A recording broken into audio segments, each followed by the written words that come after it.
జై శ్రీమన్నారాయణ. అందరికీ నమస్కారం. ఈరోజు మన వీడియోలో విష్ణు సహస్రనామంలోని 63వ శ్లోకంలో ఉన్న నామాల యొక్క పూర్తి వివరణ తెలుసుకుందాము. శుభాంగః శాంతిధః స్రష్ట కుముదః కువలేశయః గోహితో గోపతిర్గోప్తా వృషభాక్షో వృషప్రియః. శుభాంగః, శుభ అంటే మంగళప్రదమైనది, శుభకరమైనది. అంగః అంటే అంగములన్నమాట. మరి మంగళప్రదమైనటువంటి అంగములతో దివ్యమంగళ స్వరూపమును కలిగి ఉన్నవాడు కాబట్టి స్వామిని మనం ఇక్కడ శుభాంగః అనే నామముతో స్తుతించుకుంటున్నాము. తర్వాత నామం శాంతిదః. శాంతిదః సంసార భవ సమూహం అంటే మరి జనన మరణాదుల సమూహం. ఇది మాయాబంధనం. దీని చేతనే జీవులు త్రిగుణములకు కూడా కామక్రోధ మతమాత్సర్యములకు లోనవుతూ ఉంటారు. ఇంద్రియ నిగ్రహం కోల్పోయి అజ్ఞానాంధకారమందు చరిస్తూ ఉంటారు. భయముల చేత, రోగముల చేత, దుఃఖముల చేత పీడించబడుతూ ఉన్నారు. ఆత్మతత్వము తెలుసుకున్న ముముక్షువు ఆత్మజ్ఞానముతో పరమాత్మను ఎరిగి పరమపదము పొందుచున్నారు.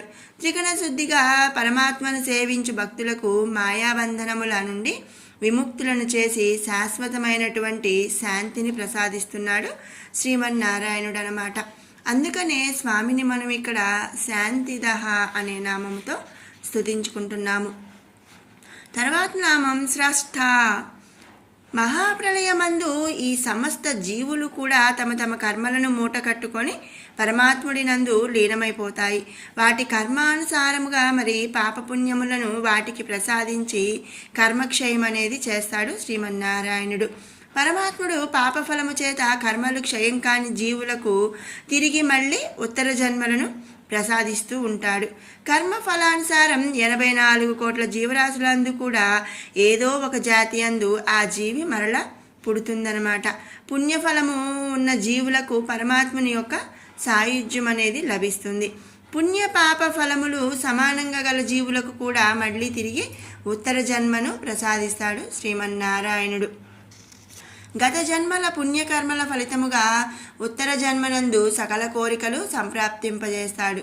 ఈ విధముగా మరి మానవుల కర్మలను క్షయం చేసి వారికి ఆ పరమాత్ముడు ఉత్తర జన్మలు కల్పిస్తూ సృష్టిని చేయటం చేత స్వామిని స్రష్ట అని చెప్పి ఇక్కడ మనం చెప్పుకుంటున్నాము. స్రష్ట అంటే ఏంటి? సృష్టించేవాడనమాట. మన పాపకర్మలను మరి లెక్కగట్టి మన కర్మలను క్షయం చేసి వారికి మళ్ళీ ఉత్తర జన్మలు అనేవి కల్పిస్తూ సృష్టిని సృష్టిస్తూ ఉంటాడు కాబట్టి స్రష్ట అని మనం ఇక్కడ స్తుతించుకుంటున్నాము. తర్వాత నామం కుముదః.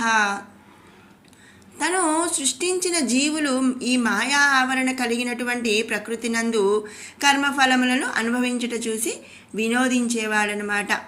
భూమి యందు జీవులచే సేవింపబడుతూ సంతోషించేవాడు. అంటే ఏంటి అంటే మరి ఇంతకుముందు నేను ఒకసారి చెప్పాను, మన ఈ సృష్టి మొత్తం కూడా శ్రీమన్నారాయణుడి యొక్క ఆట బొమ్మలు అన్నమాట. ఆయన ఎవరికి ఎలా ఆడించాలి అంటే అలా ఆడిస్తాడు.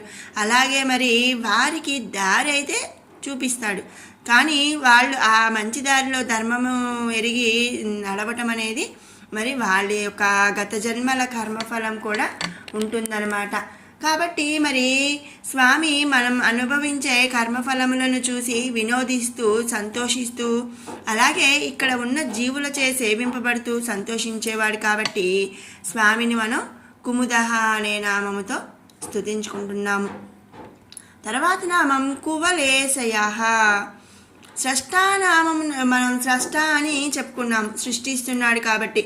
జీవుల యొక్క కర్మల సారముగా మరి సకల జీవులను వివిధ దేహముల యందు నియమిస్తున్నాడు శ్రీమన్నారాయణుడు.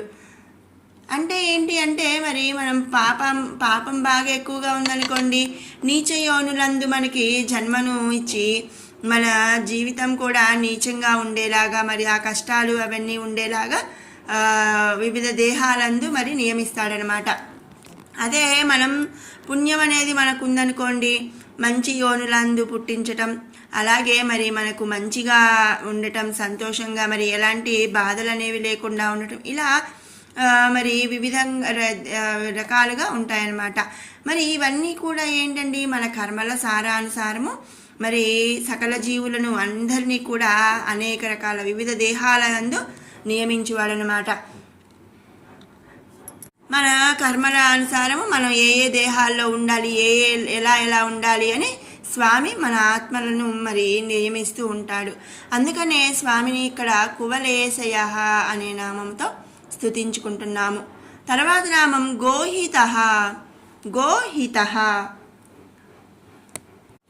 మరి జీవులను దేహములందు నియమించిన తర్వాత వాటికి ఈ చరాచర జగత్తు అంటే ఈ ప్రకృతి ఆవరణను కల్పించేవాడు. మరి జీవులను దేహంలో నియమించడం అయిపోదు కదండి, మళ్ళీ ఆయన మరి ప్రకృతిని కల్పించాలి.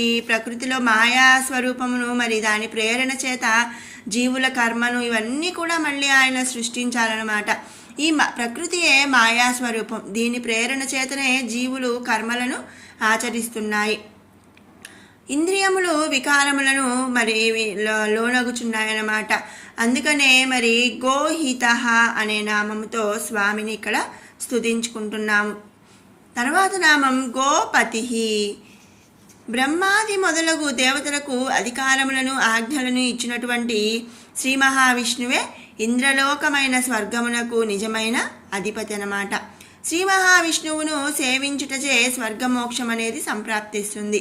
భూమిని ధరించిన వాడు రక్షించువాడు కనుక ఇక్కడ స్వామిని మనం గోపతి అనే నామముతో మనం స్తుతించుకుంటున్నాము. తర్వాత నామం గోప్త. సకల జీవులను కూడా రక్షించువాడు, కర్మభూమి అయిన ఈ మాయా జగత్తు నుంచి రక్షించువాడనమాట. జీవుల యందు మానవుడికి మాత్రమే 11వ ఇంద్రియమగు మనస్సు ఉన్నది కనుక అతడికి విచక్షణ జ్ఞానం ఉన్నది. పాపపుణ్యములు మరి భేదము తెలుస్తుందన్నమాట. మరి మన మనుషులకే కదండి మనస్సు అనేది ఉన్నది. ఆ మనస్సు ద్వారా మనం విచక్షణ జ్ఞానము కలిగి పాపం ఏంటి పుణ్యం ఏంటి అనేది మనం తెలుసుకోగలుగుతున్నాము. ఇక వేరే ఏ జీవికి కూడా అంటే ఏ జంతువుకి కానీ కీటకాలకు కానీ మరి ఒక వస్తువు కానీ దేనికి కూడా మరి ఈ మనస్సు అనే 11వ ఇంద్రియం అనేది లేదు. అవి విచక్షణారహితమైనవి. పాపమేంటి పుణ్యమేంటి అనేది వాటికి తెలియవు.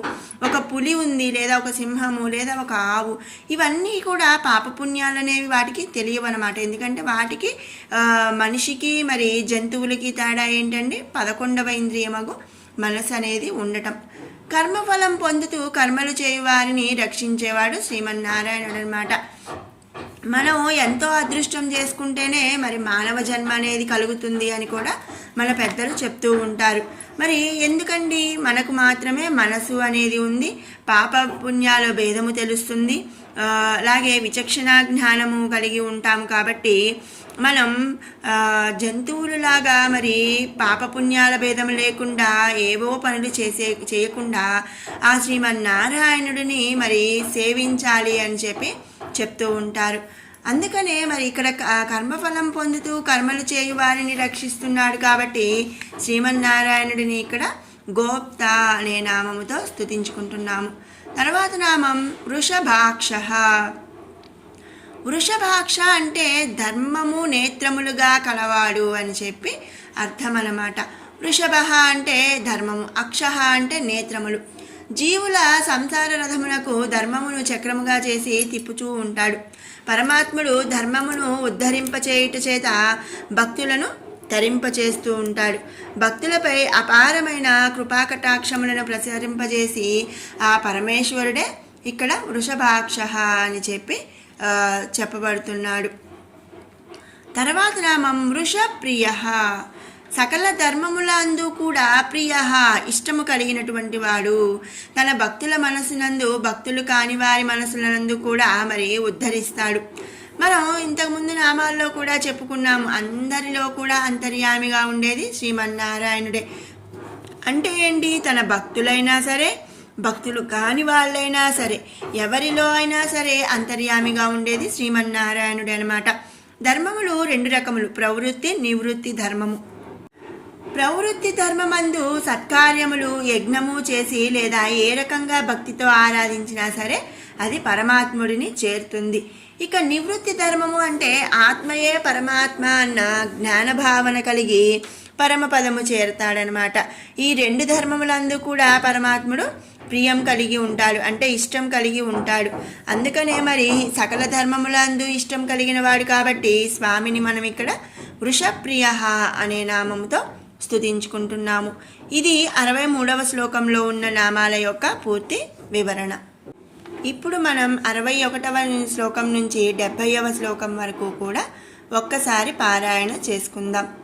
సుధన్వాఖండ పరశుర్ దారుణో ద్రవిణ ప్రదః దివస్పృక్ సర్వదృగ్వ్యాసో వాచస్పతిరయో నిజః త్రిసామా సామగః సామ నిర్వాణం భేషజం భిషక్ సన్యాసకృచ్చమశాంతో నిష్టా శాంతి పరాయణం శుభాంగ శాంతిద స్రష్టా కుముద కువలేశయః గోహితో గోపతిర్గోప్తా వృషభాక్షో వృషప్రియః అనివర్తి నివృత్తాత్మా సంక్షేప్తాక్షేమకృచ్చిచవః శ్రీవత్సవక్షా శ్రీవాసః శ్రీపతి శ్రీమతాం వరః శ్రీధ శ్రీస శ్రీనివాసః శ్రీనిధి శ్రీవిభావనః శ్రీధర శ్రీకర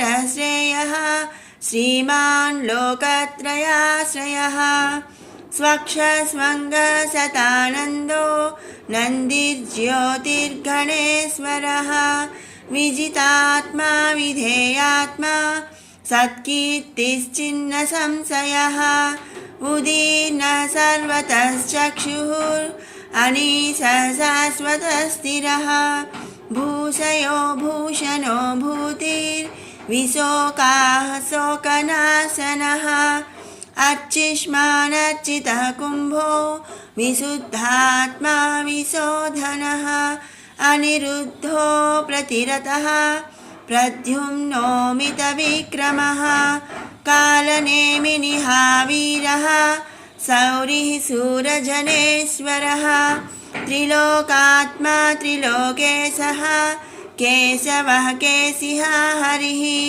కామదేవః కామపాలః కామీ కాంతః కృతాగమః అనిర్దేశ్య వపుః